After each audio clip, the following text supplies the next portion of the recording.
Shalom semuanya. Di dalam Voice of Pentecost hari ini, kita akan membahas seorang tokoh yang luar biasa di dalam Alkitab. Dia adalah Musa.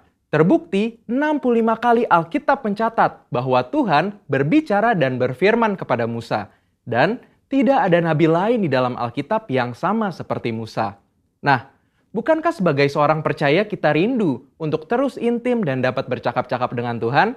Karena itu, mari kita sama-sama mempelajari beberapa kualitas dari seorang nabi yang sangat menginspirasi dari zaman ke zaman secara singkat. Yang pertama, Musa memilih hidup dalam kebenaran. Dalam Ibrani 11 ayat 24-26 dijelaskan, karena iman, maka Musa setelah dewasa menolak disebut anak putri Firaun.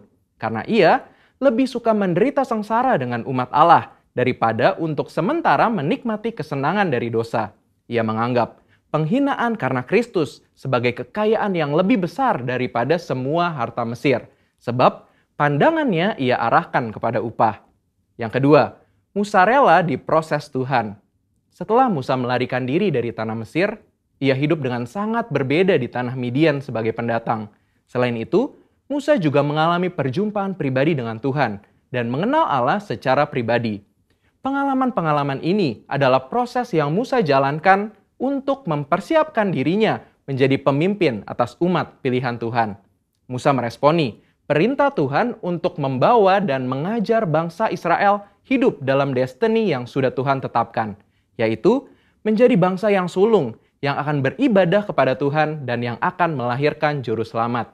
Musa sadar bahwa kehidupan dan apapun yang ia miliki adalah untuk menghidupi panggilannya. Yang ketiga, Musa taat penuh kepada Tuhan. Ketaatan adalah suatu ciri khas kepemimpinan dan gaya hidup dari Musa. Saat ia menerima perintah atau firman dari Tuhan, ia akan sampaikan kepada banyak orang. Dan setelah itu, ia pastikan agar perintah itu dilakukan dengan baik. Dalam berbagai kesempatan, Musa hanya mau mengambil tindakan jika memang Tuhan perintahkan demikian. Ini adalah suatu sikap penundukan diri yang luar biasa kepada Tuhan. Musa selalu menempatkan Tuhan sebagai pemimpin utama atas bangsa Israel, dan ia sebagai hambanya. Yang keempat, Musa selalu ingin adanya penyertaan Tuhan.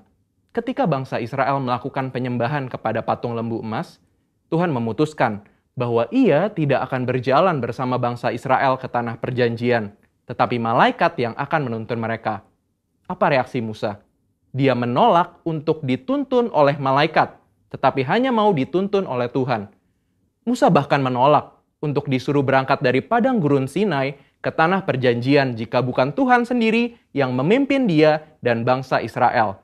Musa menunjukkan bahwa bagi dia, penyertaan Tuhan adalah segala-galanya. Yang kelima, Musa mengejar hadirat Tuhan sekalipun ada resiko. Musa pernah meminta untuk melihat Tuhan di dalam kemuliaannya. Pada zaman itu, permintaan ini sangat beresiko, karena siapapun yang melihat Tuhan beresiko mati, karena karya salib Kristus belum terjadi. Pendeta Tommy Tenney dalam buku God Chaser menuliskan, bahwa jika kita ingin benar-benar melihat Tuhan, kita harus siap mati. Mati atas keinginan duniawi, mati atas hasrat dosa, dan hidup bagi Kristus. Yang keenam, Musa bersyafaat bagi bangsanya. Salah satu tindakan Musa ketika Tuhan begitu marah kepada bangsa Israel yang melakukan dosa adalah dia bersyafaat bagi bangsa Israel. Bersyafaat artinya berdiri di hadapan Allah, memohonkan doa secara sungguh-sungguh bagi orang-orang tertentu. Tindakan syafaat Musa akhirnya membuat Tuhan mengubah keputusannya. Kita sebagai umat percaya perlu bersyafaat bagi bangsa kita. Yang ketujuh, Musa memiliki hati yang lembut. Bilangan 12 ayat 3 menuliskan bahwa Musa memiliki hati yang sangat lembut. Sekalipun waktu itu Miriam dan Harun mengatai Musa, tetapi dia memilih diam. Sehingga tidaklah mengherankan jika Tuhan begitu membelanya. Dan pembelaan yang sama Tuhan pasti berikan kepada setiap kita yang mau memiliki hati yang lembut.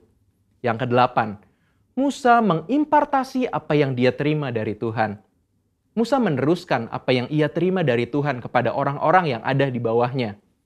Musa mengajari Yosua semua hal yang telah ia terima dari Tuhan, termasuk mengimpartasikan kepenuhan roh untuk mempersiapkan Yosua menjadi penerusnya. Jadi, kita sudah mendengar kualitas Musa yang patut kita contoh. Kita percaya saat kita melakukan apa yang Musa lakukan, maka kita pun akan menerima berkat yang sama. Biarlah di tahun integritas ini kita senantiasa selalu berusaha menjadi pribadi yang lebih baik. Saudara, untuk penjelasan lebih lengkapnya dari tim teologi kami, jangan lupa buka link yang ada di atas atau scan QR Code yang tersedia. Salam integritas, Tuhan Yesus memberkati.